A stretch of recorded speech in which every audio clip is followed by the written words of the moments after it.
Tardes. Por favor, avisen si se escucha bien en los chats para dar inicio.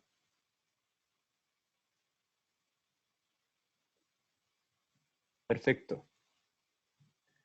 Estimados, muy buenas tardes y bienvenidos a una nueva jornada de capacitaciones. Queremos agradecer su entusiasmo y convocatoria en cada una de las sesiones y los invitamos a seguir participando activamente durante esta semana.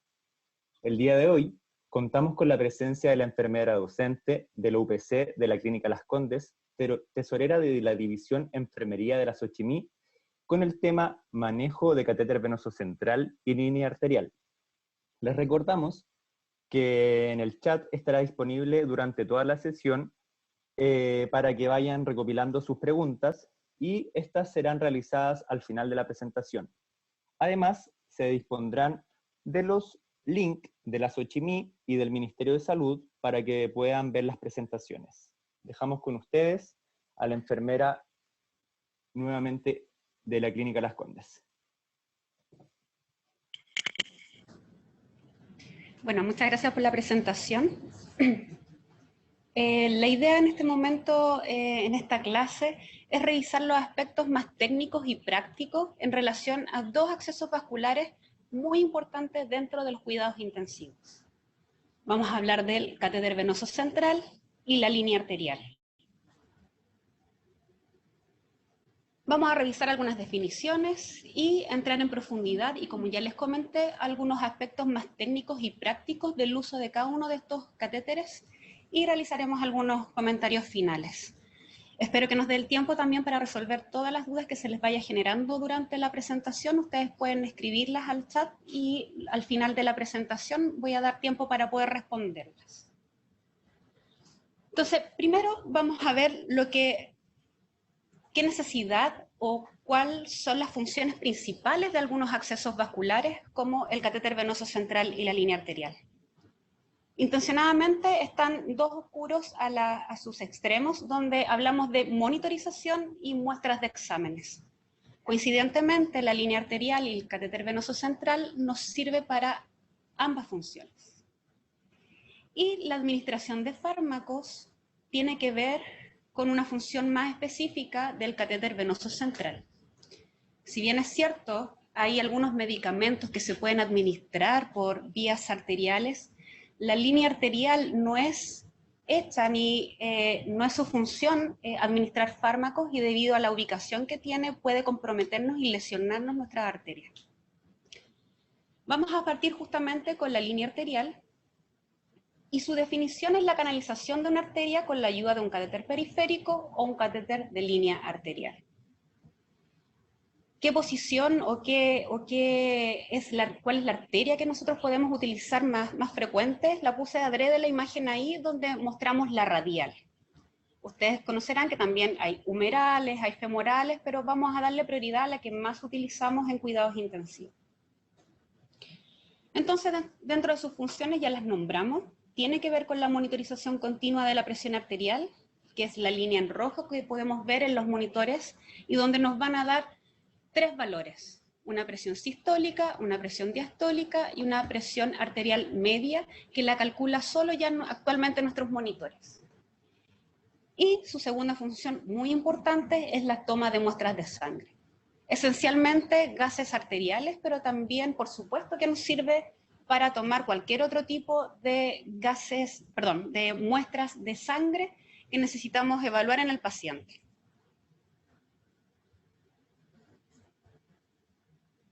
Pero para poder saber y sacarle el máximo provecho a una línea arterial, debemos saber lo que estamos mirando. Y no solamente nos interesa valores como números absolutos, como ya hablamos de la presión sistólica, diastólica y media, sino más bien también debemos fijarnos en la curva o en la gráfica que nos representa en el monitor. Por lo tanto, hay ciertas partes que si uno mira en la curva puede identificar, y están escritas con número en la derecha de su pantalla, y existe la descripción en el lado izquierdo. Entonces, primero en el número 1 vemos una pendiente sistólica. Esta pendiente va en ascenso, hasta llegar a la presión sistólica máxima, que está numerada con el número 2. Luego tenemos una disminución sistólica en el número 3 hasta llegar a la curva dicrota que está en el número 4. Luego ya iniciamos la diástole, donde tenemos una primera pendiente diastólica en el número 5, y en el número 6 finalmente la presión diastólica. Esto es importante recordar porque muchas veces confundimos la curva dicrota con nuestra presión arterial diastólica. Y si se dan cuenta, recién en el número 6 es nuestra presión diastólica. Y si se fijan en el número 6, en la curva, no llega a 0. Entonces, retomando en relación a los números absolutos y qué parte de la curva nosotros podemos observar, primero en la presión arterial sistólica, que me lleva a la flecha donde tenemos el pico de la curva, luego una presión arterial media, que afortunadamente yo les dije que nuestros monitores ya la sacan en forma automática y no es necesario hacer ningún tipo de fórmula, y la presión arterial diastólica. De eso se compone nuestra curva. Ahora, hay ciertas consideraciones en relación a la curva de presión o a la gráfica de presión arterial, ya que va a depender de dónde esté situado nuestro catéter, el tipo de curva que vamos a ver y algunos distanciamientos de tiempo, aplanamiento de algunas curvas, en relación otra vez a la arteria canalizada. Si se fijan, en la flecha donde dice de circulación central a la periférica, vemos desde el arco aórtico hasta la arteria radial. La arteria radial, que es la última más periférica, es la curva que nosotros estamos más acostumbrados y en la que más canalizamos probablemente para monitorización de la presión arterial. Por lo tanto, hay que fijarse que hay varios cambios. En la raíz aórtica tenemos una curva sistólica más aplanada, con más mesetas, y donde la diastólica al parecer pareciera más elevada. En la radial, para empezar, tiene un retraso del inicio del pico de la onda sistólica, y en la onda diastólica tiene un descenso más rápido. Todo eso va a influir y debemos incluirlo dentro de nuestro análisis de la curva o de la gráfica arterial. Al lado en el cuerpo humano, en el lado izquierdo de la pantalla, vemos también justamente las distintas canalizaciones, que son las más habituales, en comparación con la raíz aórtica. Está la arteria humeral, está la arteria radial y la arteria femoral. En todas son distintas. Probablemente hay ciertas compensaciones que nos van a hacer que la presión arterial media sí no varíe tanto, pero sí los picos o los extremos, tanto sistólicos como diastólicos, pueden variar según la curva que nosotros utilicemos. En otro ejemplo, vemos justamente al lado derecho de la pantalla cómo la arteria radial pasa a ser más elevado su pico sistólico y su diastólica pasa a ser más baja en relación con la femoral, que es otro sitio habitual que podríamos tener una línea arterial. Pero la PAM se mantiene, no varía tanto. Por lo tanto, la PAM, que es la presión arterial media que nos asegura la perfusión de los tejidos, no debiera variar entre la canalización de distintas arterias. Ahora, si seguimos analizando la curva, es importante también revisar a qué paciente estamos evaluando. Y acá hay un ejemplo de un joven sano y alguna persona añosa e incluso hipertensa.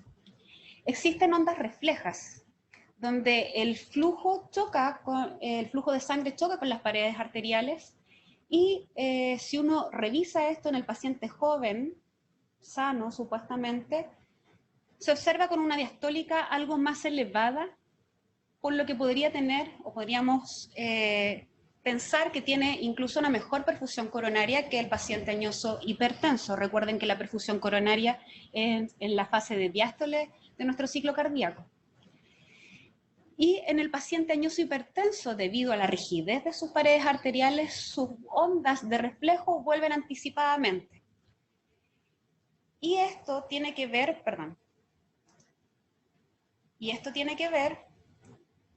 con una mayor poscarga del ventrículo izquierdo, justamente con las paredes más rígidas de las arterias hace que tengamos una mayor poscarga, por lo tanto también se representa una sistólica más elevada. Este ejemplo uno la verdad que lo puede entender como las olas del mar. Cuando nos chocan las olas del mar a nivel de las rocas, en la orilla, en la orilla del mar justamente, cuando rebotan existen estas ondas de reflejo. Estas ondas de reflejo es lo que yo les he ido comentando, que varían entre un joven sano, que es más complaciente su territorio vascular, en cambio el añoso hipertenso va a tener una mayor rigidez de sus paredes arteriales. Otro ejemplo, o de qué nos podría servir, la verdad, ver la gráfica o la curva arterial, es para ver qué tan vasocontraído o vasodilatado podría estar un paciente sin fijarse solamente en los valores numéricos. Si se fijan, en la primera, donde tenemos una vasoconstricción, existe la curva dicrótica mucho más apegada al pico de la sístole. Si vamos al segundo ejemplo, existe una vasodilatación y esta curva dicrótica se aleja de este pico de la sístole. Por lo tanto, así también podríamos tener una evaluación qué tan vasodilatado o vasocontraído puede estar nuestro paciente. Esta fue la parte como más teórica y vamos a ir a la parte más práctica. Cómo armamos, cómo medimos finalmente este valor tan importante como la presión arterial. El sistema de monitorización de presiones se decompone de 6 elementos. Para eso tenemos catéter intravascular, un sistema de flash, un traductor de presión, sistemas de conexión, un amplificador de la señal y monitor. Vamos a ir detallando por partes. Primero, el catéter intravascular. Acá existen variados insumos para esto. A propósito, no tengo ningún conflicto de interés con ninguna marca, por lo tanto, solo casual las marcas que ustedes puedan reconocer dentro de las fotografías que yo vaya mostrando durante la presentación. Tenemos un catéter intravascular que podría ser un teflón. Nosotros, sobre todo unos años atrás, utilizamos harto el teflón 20G para canalización de la arteria radial. Y tenemos el insumo específico para la canalización, que tiene distintos tamaños. Obviamente, si es que vamos a canalizar una arteria femoral, necesitamos un largo mucho más grande que un teflón 20.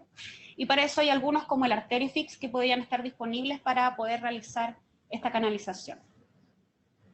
Luego necesitamos un sistema de flash, y es lo que conocemos habitualmente con este apurador y suero que va conectado a un sistema transductor.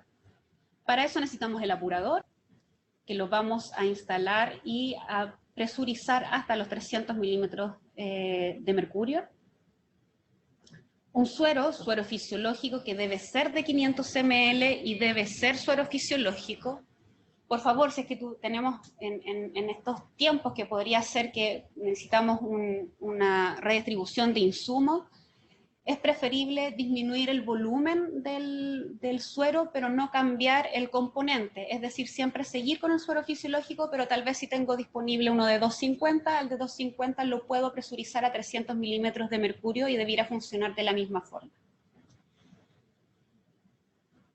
El sistema transductor, que en este caso para el sistema de flash, la verdad que es la parte proximal donde que va conectado el punzón, digamos, al suero, y con el regulador de gotas y contador de gotas. Acá les voy a mostrar un pequeño video de cómo debiera ser el armado. Primero asegurar todas las conexiones, ponemos el suero dentro de este apresurador, hacemos la conexión y lo colgamos en algún dispositivo que tengamos para esto. Luego lo ubicamos y llenamos el cuentagotas para luego hacer el flasheo o cebado de esto. Si quieren comentarios anexos a esto, la verdad que en la práctica es mucho mejor no conectar inmediatamente el presurizador al suero para hacer el cebado. ¿Por qué? Porque si no tenemos demasiada presión y esto hace que el suero deba hacer choques en las líneas y genere microburbujas, que eso obviamente va a fallar en la medición y no va a ser tan exacta de la línea arterial. Por lo tanto, mi consejo es que hagan el presurizado cebado sin el presurizador. Luego tenemos los otros elementos que hablamos, que es el transductor de presión y sistemas de conexión. Todo eso en la segunda parte del transductor.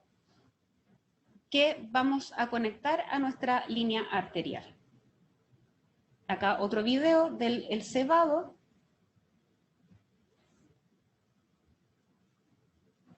Cebamos, si se dan cuenta, primero a una de las llaves más proximales y luego hacia el paciente para luego presurizar a 300 milímetros de mercurio y luego ya conectar al dispositivo de línea arterial, ya sea teflón u otro dispositivo.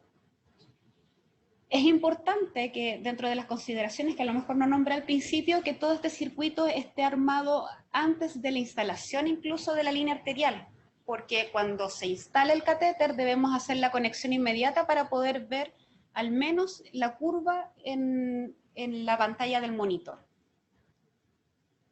Hay algunos videos que yo apuré por tiempo, pero la presentación va a estar disponible, así que van a poder acceder a su totalidad de los tiempos.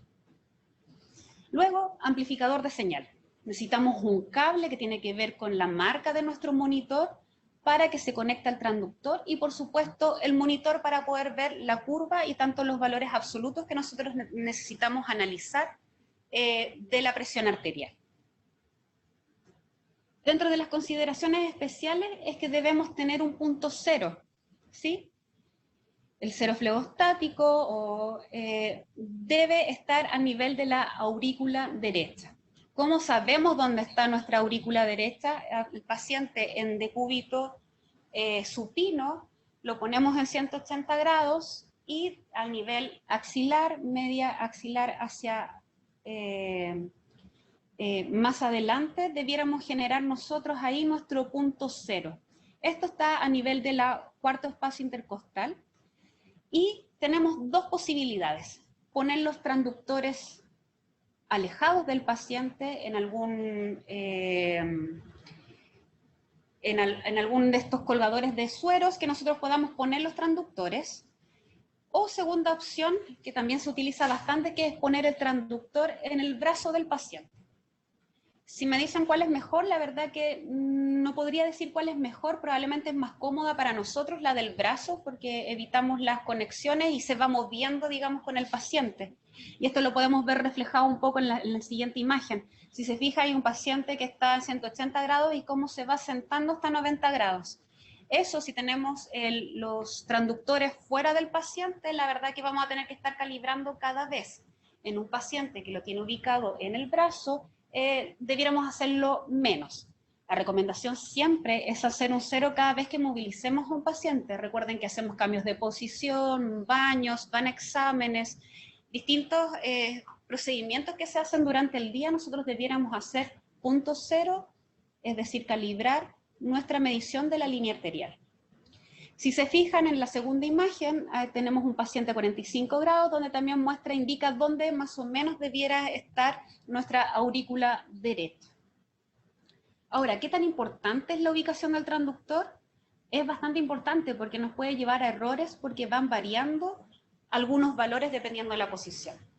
El transductor siempre debemos pensar que la altura es desde el suelo hacia arriba. No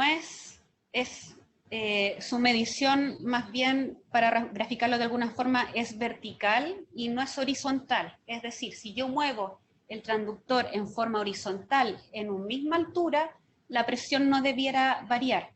A diferencia que si yo lo pongo más alto o más bajo, sí deben haber modificaciones de las presiones que va midiendo. Si se fijan en la primera imagen, dice que el corazón está alineado con el transductor, por lo tanto debiéramos tener 0 milímetros de mercurio de error. Luego tenemos 20 centímetros más abajo al paciente que el transductor, por lo tanto podría haber una variación de 20 milímetros de mercurio más baja. Y al revés, si tuviéramos el corazón más alto que el transductor, unos 25 centímetros, podríamos tener 20 milímetros de mercurio más alta la presión. Por lo tanto, no da lo mismo donde pongamos el transductor y sí es importante estarla haciendo cero constantemente. Tengo otro video donde hacemos la conexión final al monitor y lo ponemos en cero. Si se fijan, hacemos la conexión del monitor, tenemos el punto cero, hacemos cero al aire. Eso significa cerrar la conexión hacia el paciente hasta que la curva me muestre cero y luego puedo otra vez abrir el circuito y cerrar la tapa tal como estaba antes. Con eso vuelvo a calibrar el sistema de medición de presión arterial. Ahora, hay ciertas complicaciones que las vemos frecuentemente en la representación gráfica de la línea arterial. Muchas veces nos vemos enfrentados a curvas que las conocemos como dampeadas, o la verdad podríamos decir sobreamortiguadas, o algunas curvas hiperresonantes, o podemos decir subamortiguadas. La verdad que para poder saber si yo le puedo creer a la presión que me está entregando, tanto en valor numérico como gráfico, debo hacer un test de onda cuadrada. Para eso, lo conocemos como flashear la línea, que es abrir el conducto que va a ingresar suero fisiológico a la línea arterial, un segundo para generar esta onda cuadrada, y luego ver cómo tiene o cuántas oscilaciones tiene luego de haber vuelto a la normalidad en la curva. Cuando tenemos 1,5 a 2 oscilaciones, la verdad que está bien amortiguado y debiera yo creerle a esa gráfica. Cuando tenemos más oscilaciones, está subamortiguado o hiperresonante, la verdad es que es muy probable que haya una rigidez, tanto intencional como no intencional. Pueden haber ciertas características de mi paciente que me pueden generar una onda más hiperresonante, como también algunas características del circuito. Si yo lo alargué y tengo algunas conexiones rígidas, alargadas, que yo pueda evitar, debiera sacarlas para poder mejorar esto. Tenemos por la tercera opción que el sobreamortiguado, que es 1,5 oscilaciones, y estas son las líneas dampeadas, la que puede pasar porque tiene a lo mejor el apurador, nos faltó volver a inflarlo hasta los 300 milímetros de mercurio. Todas las cosas que nosotros veamos que pueden ser solucionables las debemos arreglar y otra vez hacer el test para saber en qué posición estamos. Acá hay un ejemplo donde otra vez queremos hacer el test de onda cuadrada, tenemos nuestra línea arterial y generamos este flash y onda cuadrada para poder ver si es que cuántas son las oscilaciones posteriores para esto. En este video desconozco hacer la onda cuadrada al inverso, pero yo ya les mostré en la imagen anterior que es hacia arriba la onda cuadrada. Luego, también utilizamos bastante la línea arterial para la toma de exámenes. Y les muestro un video súper corto de lo que es necesario. Obviamente tenemos que descartar la primera parte, ya que cuando aspiremos vamos a aspirar también parte de suero fisiológico que está cebado el sistema. Con 3 a 6 cc está más que suficiente. Y luego vamos a aspirar para poder tomar la muestra y ya sean de gases arteriales, puede ser la jeringa heparinizada o directamente una jeringa de 10 para poder después trasvasijarlo a los tubos que corresponden. Pasamos al segundo, acceso vascular, donde vamos a hablar del catéter venoso central, que es un tubo delgado y flexible que se introduce a una vena y se pasa hasta la vena de cava superior. Dispositivos tenemos variados y les voy a mostrar algunos, pero nos vamos a centrar en el catéter venoso central clásico, que les voy a mostrar en imagen. Tenemos el catéter venoso central, que va a ser el clásico que yo les voy a nombrar, que la verdad tenemos desde 1 lumen hasta 7 lúmenes. Por supuesto que a medida que aumentamos los lúmenes, aumentan los riesgos, tanto de infección y de que se tapen, etc. Tenemos catéteres centrales, pero de inserción periférica, conocidos como PIC. De esos tenemos algunos con punta abierta y punta cerrada. Es decir, ingresan por un acceso vascular periférico, pero llega a un acceso vascular central. Luego tenemos un catéter reservorio, un catéter implantado subcutáneo que podemos puncionar, y los catéteres venosos periféricos simples y los midline. Acá quiero hacer la aclaración porque a veces confundimos el midline, porque muchas veces los que instalan estos dispositivos incluso pueden ocupar como midline algunos catéteres de inserción periférica y que son cortados. Por lo tanto, la comunicación en el equipo de las cosas que estamos utilizando o qué productos estamos utilizando debe quedar bien registrado para no cometer equivocaciones. Lo peor que nos podría pasar es pasar, por ejemplo, algún elemento, algún fármaco flevítico por el midline, y el midline es solo una vía venosa periférica de larga duración, a diferencia del PIC, que sí es un catéter venoso central. Después de ese comentario, vamos finalmente a las funciones del catéter venoso central. Primero, monitorización continua de la presión venosa central. Podemos tener una gran discusión de que si vale la pena o no vale la pena monitorizarla, pero si la tenemos disponible, la verdad que nos sirve bastante como tendencia. Tomamos muestras de sangre, vamos a tomar gases venosos centrales o cualquier tipo de laboratorio sanguíneo con muestra de sangre. Y su gran función, y probablemente la primera función para la cual lo necesitamos, es la administración de medicamentos intravenosos. Un catéter venoso central clásico habitualmente es de 3 lúmenes, donde los lúmenes tienen distintas salidas a través del catéter. Tenemos una distal, una proximal y una medial. Esto es importante reconocerlo, en general lo traen escrito los catéteres, si es que no reconocemos cuál es cuál, y esto es importante para poder elegir cuál lumen voy a utilizar para poder hacer distintas cosas. Por ejemplo, si quiero medir presión venosa central, yo debiera escoger el lumen distal para poder hacerlo, para poder hacer la conexión.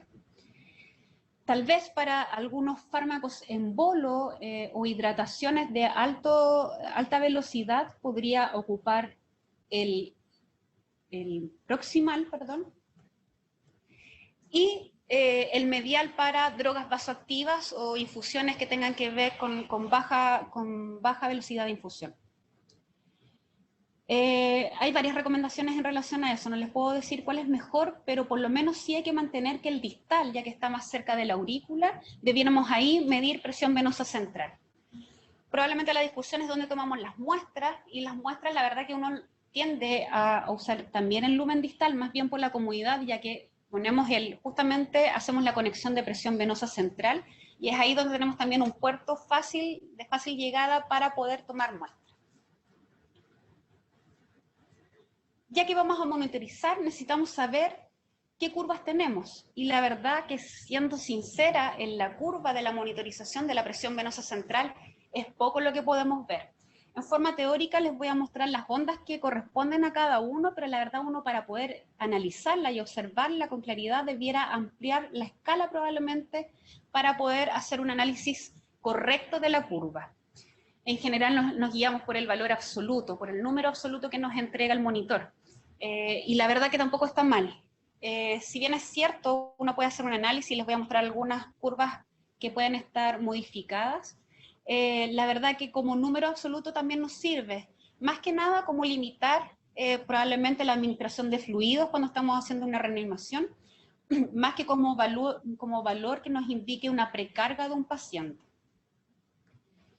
Si se fijan, en la onda A representa la contracción auricular, la onda C tenemos una prominencia de la válvula tricúspide cerrada en la contracción ventricular, la onda X, la relajación auricular, la B corta V representa llenado auricular y aumento de la presión contra la válvula tricúspide, y la onda Y representa el descenso de la presión al momento que se abre la válvula tricúspide.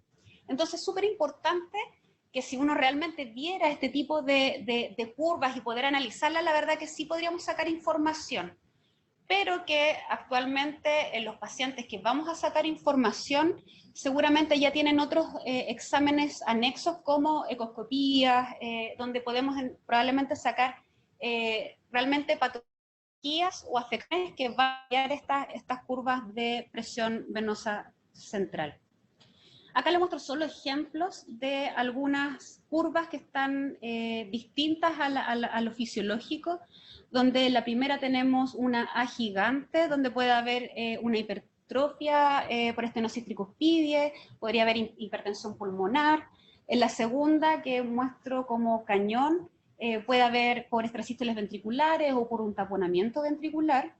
Luego, la roja donde existe una insuficiencia tricuspidia, la V gigante donde nos muestra una insuficiencia tricuspidia, probablemente en el contexto de una insuficiencia cardíaca, y luego una limitación de la complacencia ventricular, donde en general se ve en las pericarditis constrictivas.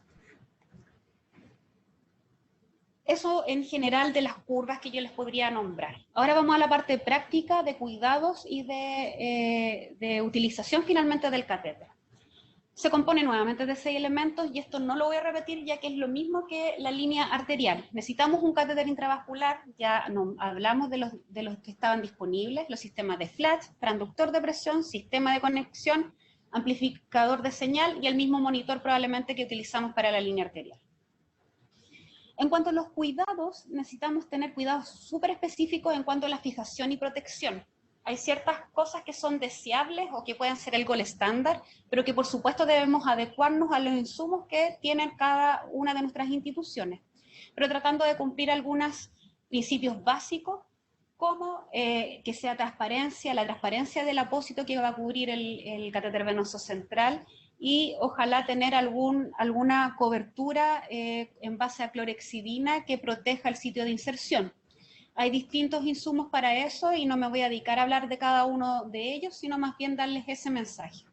La fijación puede ser al modo clásico con puntos, y si no tenemos estos StatLock que tiene que ver con fijadores que son no invasivos en la piel del paciente. Si están disponibles, súper bien, la verdad que mi experiencia es súper positiva en relación a los StatLock, dan seguridad de fijación y por otro lado tenemos menos infecciones debido a la ausencia de puntos, pero vuelvo a decir, hay que adecuarse a cada institución en la que nosotros participemos. Protección, les dije, tiene que haber un apósito transparente, de preferencia con algún tipo de clorexidina que proteja el sitio de inserción, ya sea con estos geles, estas almohadillas de gel transparente, o ya sean estas que no son transparentes, conocidas como biopatch, voy a nombrarlo, que también tienen ambos tienen una función de absorber parte de sangre, pero por otro lado también van protegiendo con la clorexidina que ellos entregan.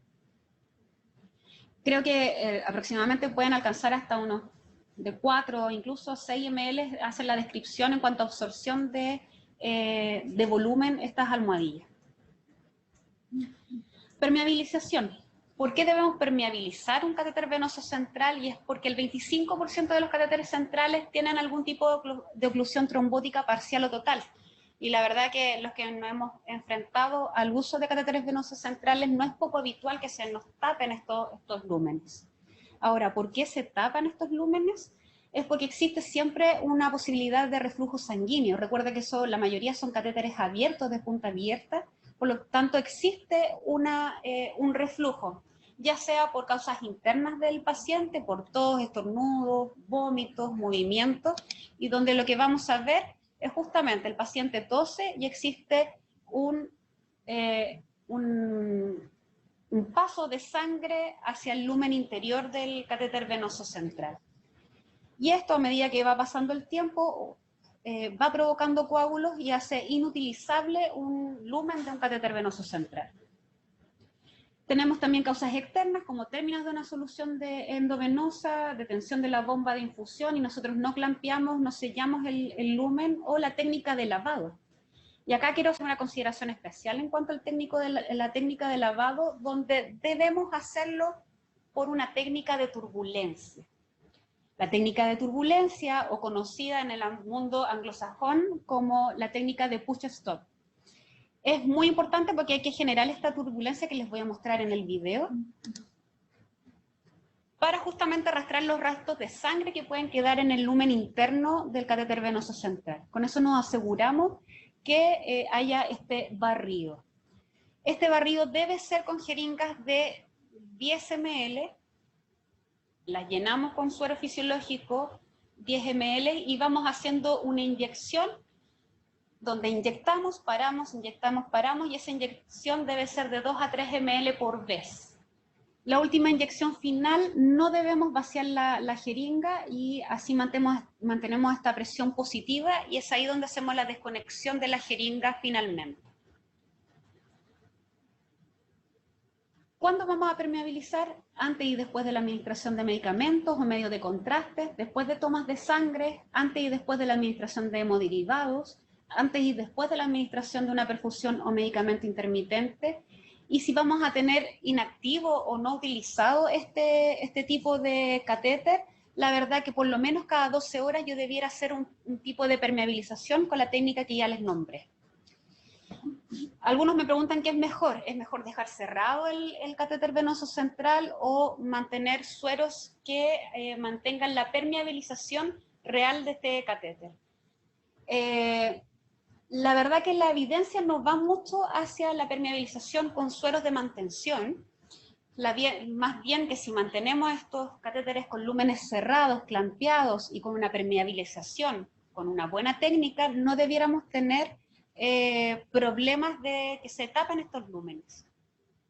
Para yo poder realizar una verdadera mantención a través de un suero fisiológico del lumen, yo debiera hacerlo por lo menos a 20 ml hora.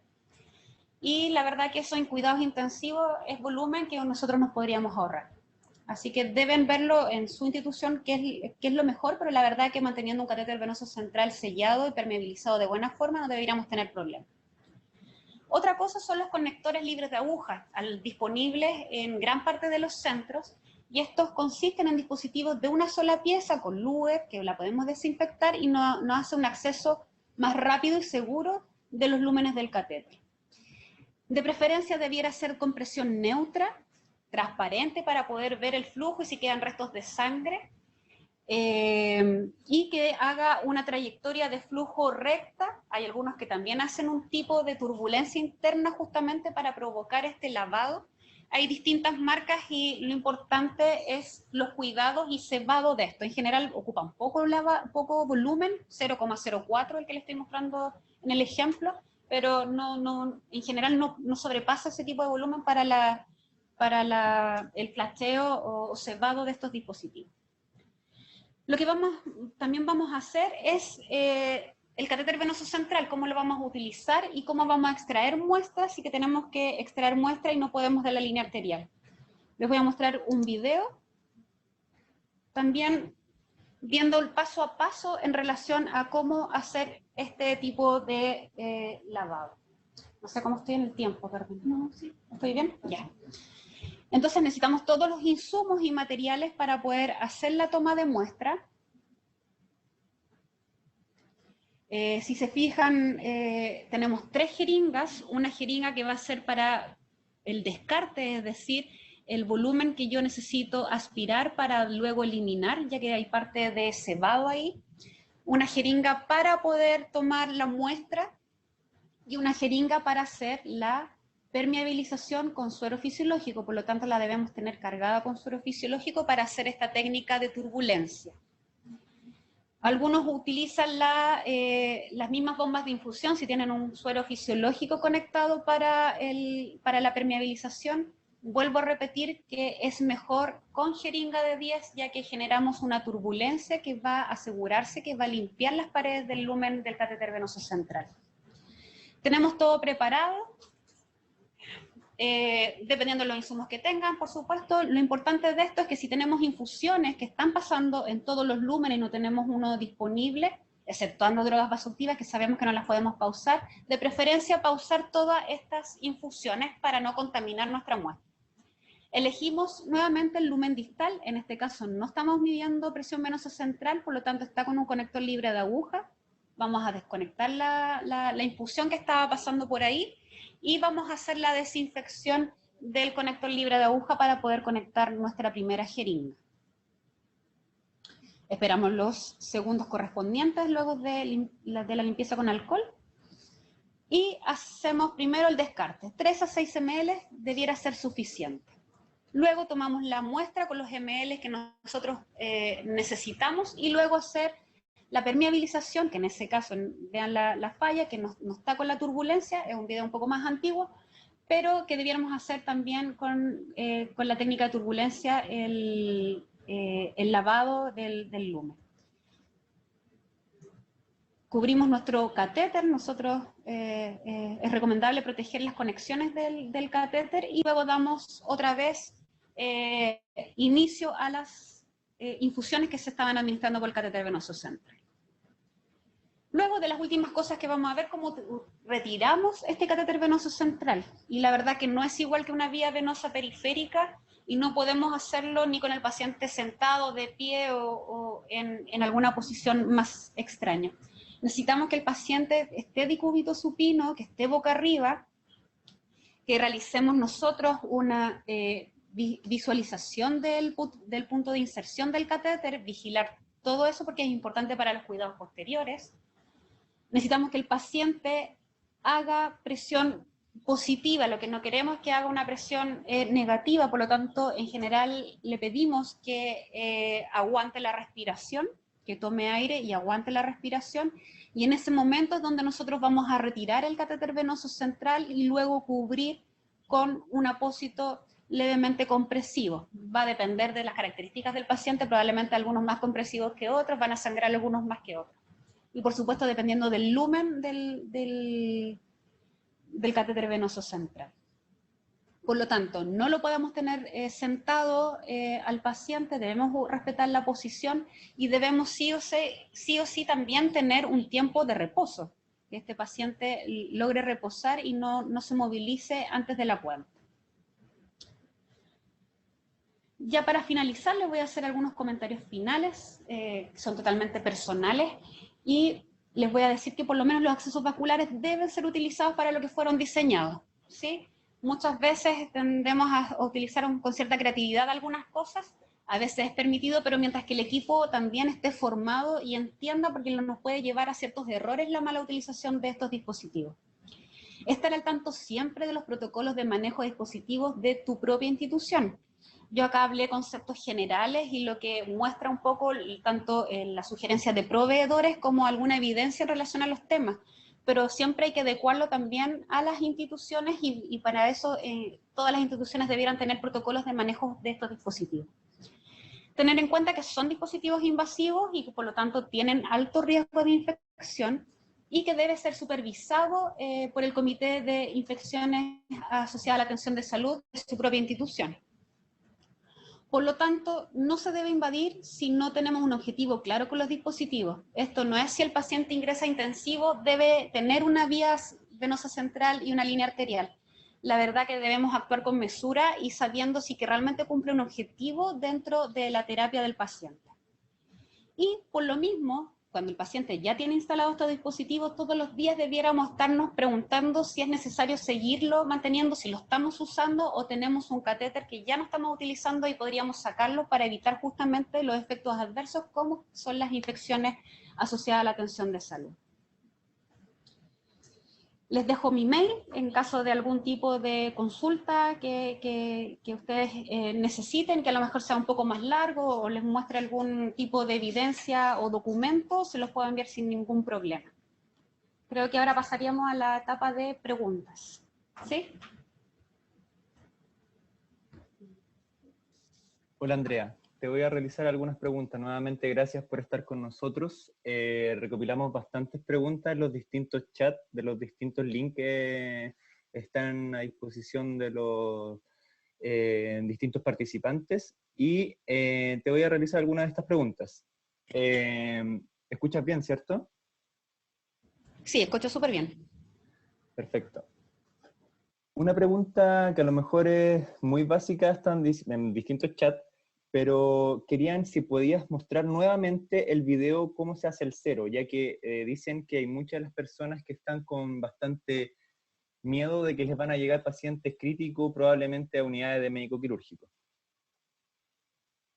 Ningún problema. Estoy buscando la diapositiva y les voy a mostrar inmediatamente cómo hacer el cero en la línea arterial. Y esto corre para todo por si acaso. Esto también es la misma forma de hacer un cero también en una presión venosa central. Perfecto. El video, vuelvo a insistir, está un poco editado para pasarlo un poco más rápido, justamente para no alargar tanto la presentación, pero acá lo voy a mostrar. Se conecta primero, si ustedes se fijan, primero al dispositivo, que es el transductor, y el otro cable está al monitor, y esa conexión tenemos que hacerla finalmente al monitor directamente. Luego ponemos el punto cero, fijamos a este transductor, no le puedo poner pausa, pero lo voy a ir describiendo nuevamente. Lo que debemos hacer es, si se fijan en esta llave de 3 pasos que ustedes ven en la imagen principal, tiene una llave azul que tiene una irregularidad en su punta y que la verdad lo que debiera decir ahí es off. Eso es lo que está marcando con esa descripción, es qué es lo que va cerrando.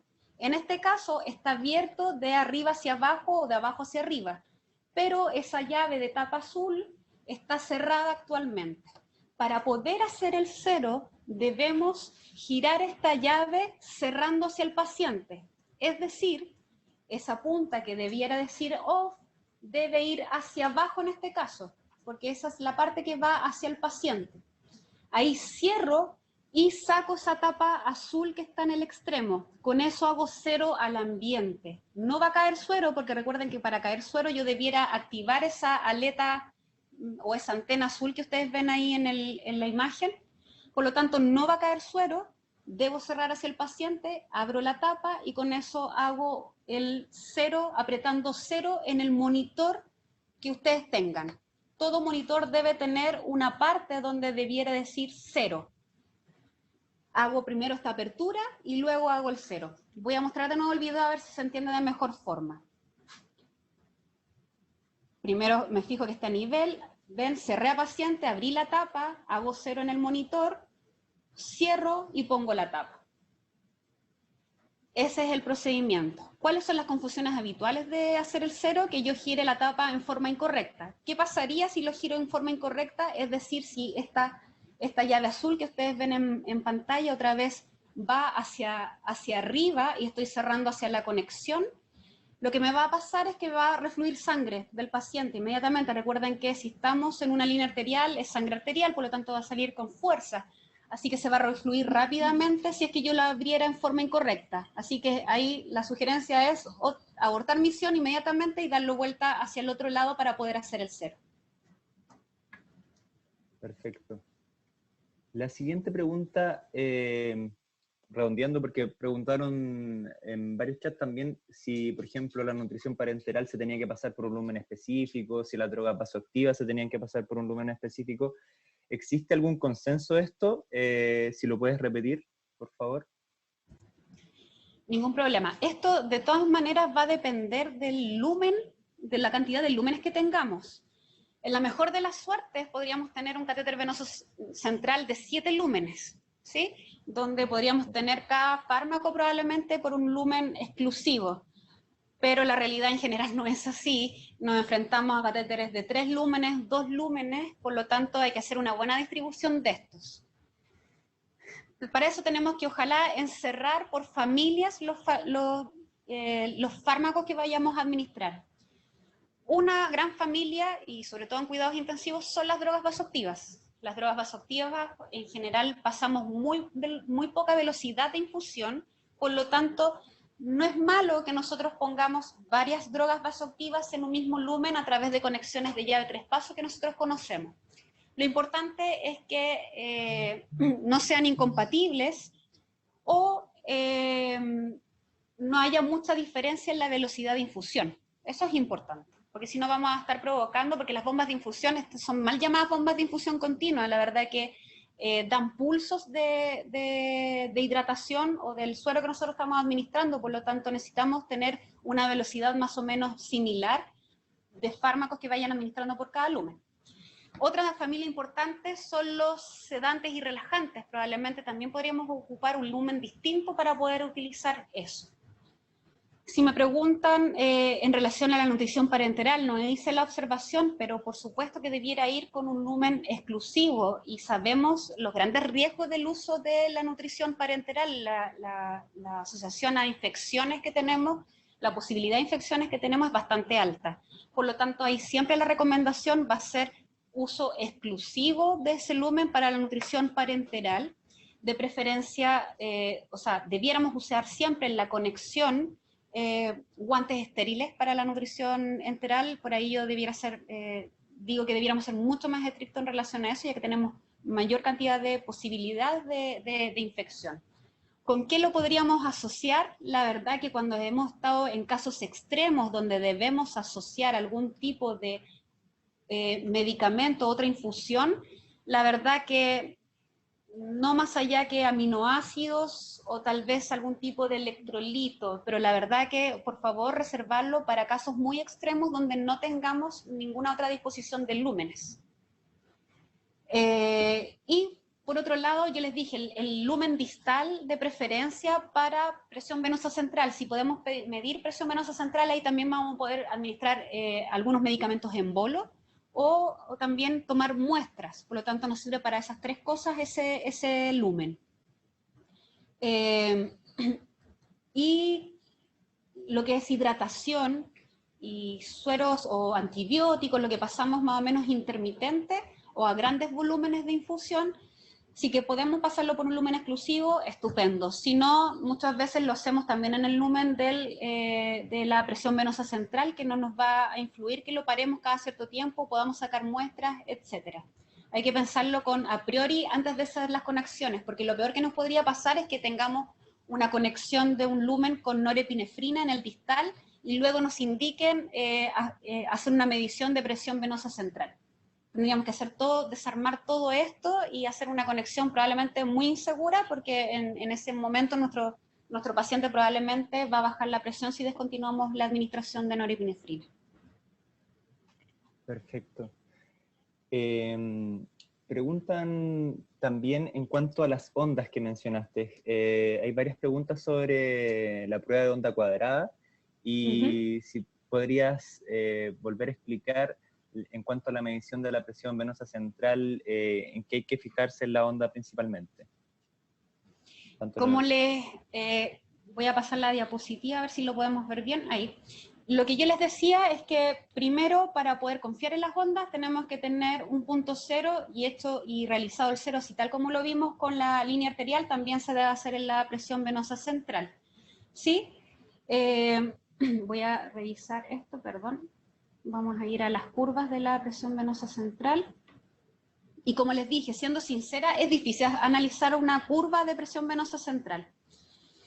Tiene distintas partes que nosotros podríamos memorizar sin ningún problema, pero más bien sabemos que son curvas de poca amplitud, porque los valores no se los mencioné, creo, pero fisiológicamente podría ir de 0 a 5 milímetros de mercurio la presión venosa central.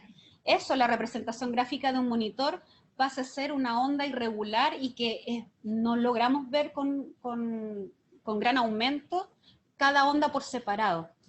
Si lo quieren analizar, de preferencia aumentar la escala, analizarla por sí sola, la gráfica de la presión venosa central en el monitor, para poder identificar estas curvas que yo les nombré.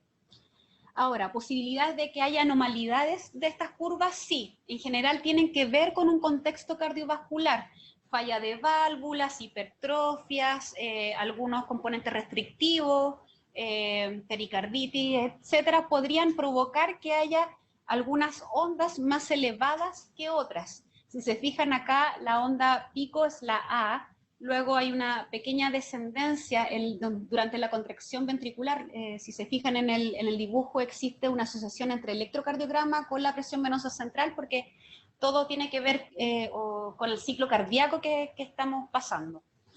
Luego tenemos una inflexión en la X, después la V, la onda Y, y así seguimos repitiendo. Por lo tanto, son varias curvas que nosotros vemos, tenemos que ver si que son positivas o negativas, y hacer este análisis debe ser con una curva más ampliada. En algunos pacientes tal vez lo he visto un poco más exagerado, por ejemplo, los pacientes con hipertensión pulmonar podríamos tener a lo mejor una curva mucho más, que refleje mucho más la patología del paciente. Pero más bien me tengo que preocupar de hacer un buen cero, ver que sea una curva y con valores que estén adecuados al paciente que estamos evaluando. Vuelvo a insistir que no hay un valor específico o normal en relación a la presión venosa central. Más bien nos dedicamos a ver la tendencia y eso me dice que a lo mejor el paciente puede estar en una PVC de 3 y en 15 minutos más tiene una PVC de 15. Eso sí me debiera importar, la tendencia. En este caso, vuelvo a repetir que la gráfica no ayuda tanto para el análisis, a diferencia de la presión arterial. Perfecto. Y en cuanto a la onda cuadrada, si lo pudiera repetir nuevamente, por favor. En cuanto a la onda cuadrada, lo que nosotros hacemos es, específicamente en la evaluación de la línea arterial, lo voy a poner acá, es justamente flachar. Recuerden que dentro del transductor hay una parte donde nosotros podemos apretar, tirar, dependiendo de la marca del transductor, va a dejar pasar suero, que lo tenemos presurizado a 300 milímetros de mercurio, va a dejar pasar un bolo de este suero. Eso, en la gráfica del monitor, lo vamos a ver como una onda cuadrada. Esa onda cuadrada, ¿cuánto rato debiera ser? 1 segundo es más que suficiente.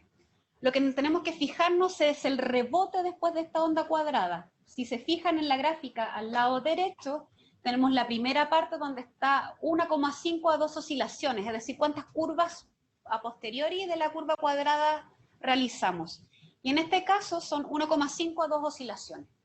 Cuando tenemos subamortiguado o hiperresonante, hay distintas nomenclaturas, incluso algunas medias gringas para poder hablar de esto, pero cuando tenemos una señal hiperresonante vemos que las curvas post la onda cuadrada son más de 2. De hecho, en este caso hay como 3. Por lo tanto, eso significa que la presión arterial diastólica puede estar subestimada, que no puedo confiar tanto en ese valor. Y eso se puede dar por distintas cosas. Todos estos problemas es para ver si es que, está permeable mi línea arterial, si no tengo trombos, si no tengo burbujas de aire, si mis conexiones están bien, y además hay algunas condiciones internas del paciente que pueden hacer que sí sea una onda hiperresonante o subamortiguada, como sale ahí, por rigidez de las arterias, por ejemplo, en los adultos mayores. Y por último, la tercera cuadra, subamortiguado, o cuando decimos que la onda está dampeada, es porque tenemos, casi no tenemos oscilaciones post la onda cuadrada, y es cuando tenemos, a veces porque se quinqueó o se dobló la línea arterial y ya no está muy funcional, tenemos que evaluar si es que hay presencia de aire en los trayectos, o también podría ser incluso que no esté, que en lo más simple y en lo que más nos pasa es que ya perdimos la presurización de 300 milímetros de mercurio en el apurador que conectamos al suero. Eso es fácil de solucionar poniéndolo otra vez a 300 milímetros de mercurio. No hice la consideración que eso nos asegura de que esté permeable nuestra línea arterial, pasando un flujo de aproximadamente 3 ml por hora. Puede variar entre un ml más, un ml menos. Pero con eso nos aseguramos la permeabilidad y que no nos refluya. Por eso que también lo aseguramos a 300 milímetros de mercurio. Así no nos refluye la sangre arterial hacia nuestros dispositivos y no se tapa, por supuesto. Por lo tanto, la onda cuadrada es fundamental para poder ver si es que nuestros valores son correctos o tenemos un mal funcionamiento de la línea arterial y a lo mejor ya es tiempo de cambiarla, y si el paciente ya no la necesita, es momento de retirarla. Perfecto. Se pregunta también acá a través de los cuidados de la línea arterial y el catéter venoso central, y también hay bastantes preguntas en cuanto a, por ejemplo, si es necesario utilizar siempre tapas antirreflujo, si se cambian siempre las tapas con las que vienen estos catéter venoso central, y la curación, ¿cuándo se recomienda? Si es con gasa, que se utiliza en algunos centros, o en los centros que tienen parche de clorhexidina, ¿cuándo se recomienda el cambio de estos? Súper. La verdad que en relación a la curación del catéter venoso central, debiera ser siempre que el paciente requiera, es decir, que tengamos un exudado que no podamos contener con la cobertura, y para eso debiéramos hacerlo cada vez que el paciente lo necesite. A veces pasa, sobre todo cuando los pacientes recién se les instala estos catéteres, tienen sangramiento a posteriori de eso. Debiera ir pasando con los días. Si es que quedó impecable nuestra cobertura, tampoco debieran pasar más de 7 días. Sobre todo los apósitos que tienen clorhexidina nos sugieren que no debiera pasar 7 días. Recuerden que es un medicamento finalmente lo que está en contacto directo con la piel, y debemos hacer una evaluación además del sitio de inserción de nuestro catéter. Por lo tanto, no sugiero que pasen más de 7 días. Ahora, ¿con qué insumos? Va a depender, por supuesto, de su centro hospitalario o su institución. La recomendación siempre es que sea un apósito transparente. Eso a veces no lo podemos cumplir justamente también por estos sangramientos que tienen algunos pacientes y debemos hacer una cobertura completa del sitio de inserción para que no fugue, digamos, la sangre.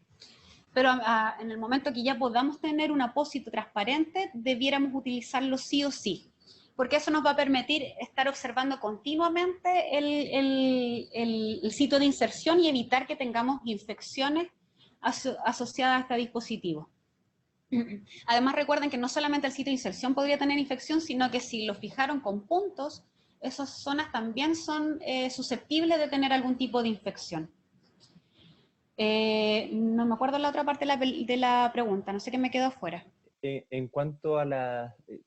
preguntaban bastante de si se deben utilizar siempre tapas antirreflujo, si se pueden mantener las mismas tapas que trae el catéter venoso central o siempre se deben cambiar, eso específicamente. Vuelvo también a uno de los comentarios que hice, hay que acogerse a los protocolos de la institución. En general, uno podría cambiarlo cada 96 horas, todos los puntos de infusión, y eso se refiere a tanto la conexión como esta tapa libre de aguja hacia atrás, y ahí me refiero a las bajadas de infusión, etc. 96 horas, pero va a depender de los protocolos internos de la institución. Estas tapas libres o conectores libres de aguja, la verdad que facilitan bastante el uso. ¿Son esenciales? No. La verdad que hay que adecuarse otra vez a los insumos que nosotros tenemos disponibles. Lo importante es que hagamos un correcto manejo, manteniendo la asepsia de estos lúmenes y que no tengamos la posibilidad de contaminarlo con otras cosas. Lo que pasa, o la evidencia dice que siempre, cada vez que nosotros hagamos apertura o desconexiones, aumenta el riesgo de infección. ¿Y qué es lo que hacemos con estos conectores libres de agujas? Finalmente, dejarlos menos expuestos al aire, menos tiempo. En eso nos ayuda. Si ustedes me dicen, ¿es un punto crítico súper necesario? No, no lo es. Y dentro de los conectores, además que existen en el mercado, hay muchos que tienen o presión negativa o presión positiva. El sugerido es el de presión neutra. Pero muchas veces en nuestras instituciones tenemos disponible otro. Lo importante es mantener una buena asepsia y saber que no podemos estar desconectando con tanta frecuencia nuestros conectores. Entonces, de preferencia, dejar llave de 3 pasos para conexión fácil, de administración de bolos, etcétera, para no tener que estar interviniendo en la apertura de estas conexiones. Ok. Voy a realizar 2 preguntas más. Una de las preguntas es que generalmente se habla de que pasan 3 ml hora en cuanto a la línea arterial. ¿Eso es lo que hay que contabilizar en un balance hídrico? Nos preguntan, 3 ml hora, o sea, lo que pasa alrededor de 12 horas, ¿cuánto sería más o menos porque generalmente en los distintos lugares hacen un conteo que siempre es establecido? Entonces, ¿hay que considerar algo más en cuanto a eso? Sí, la verdad es que cuando tenemos este presurizador a 300 milímetros de mercurio, se dice que más o menos, y este más o menos es real más o menos, uno más o uno menos de cc, es decir, 2 a 4 ml hora podrían estar pasando por esa vía. Ahora, en la práctica, nosotros vemos que esto va a depender también, si es que se nos quedó un tiempo determinado desinflado este apurador, ya no va a estar pasando los 3 ml hora al que debiera pasar. Pero como debemos considerarlo para nuestros balances, y es importante, nosotros debiéramos considerar que vamos a estarlo administrando a 3 ml hora. Eso alrededor de 72 ml en 24 horas. Eso es lo que debiera yo considerar para el balance, y hay que tener cuidado porque eso va a depender de cuántas conexiones. Recuerden que podemos medir presión de todo. Acá tenemos la presión arterial, tenemos la presión venosa central, si tenemos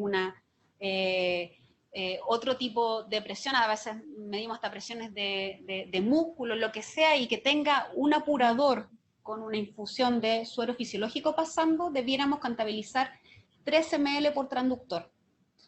Si tenemos, por ejemplo, un paciente invadido con un catéter venoso central, midiendo presión venosa central, y una línea arterial midiendo presión arterial, debiéramos considerar 6 ml por hora, ¿sí? Entonces eso inmediatamente se vuelve a 144 en 24 horas, que son valores importantes al final del día cuando nosotros necesitamos hacer un balance. Perfecto. Y la última pregunta, preguntaron bastante en cuanto a las consideraciones en los pacientes COVID-19. Se ha hablado en bastante de las presentaciones anteriores de que muchos de los pacientes graves probablemente vayan a tener que estar en algún momento en posición prono. ¿Hay que tener alguna consideración en cuanto a esto, ya sea para el flasheo, para las mediciones de curvas, etcétera? ¿Y alguna otra consideración o comentario que quieras realizar en cuanto a este tipo de pacientes con estos dispositivos?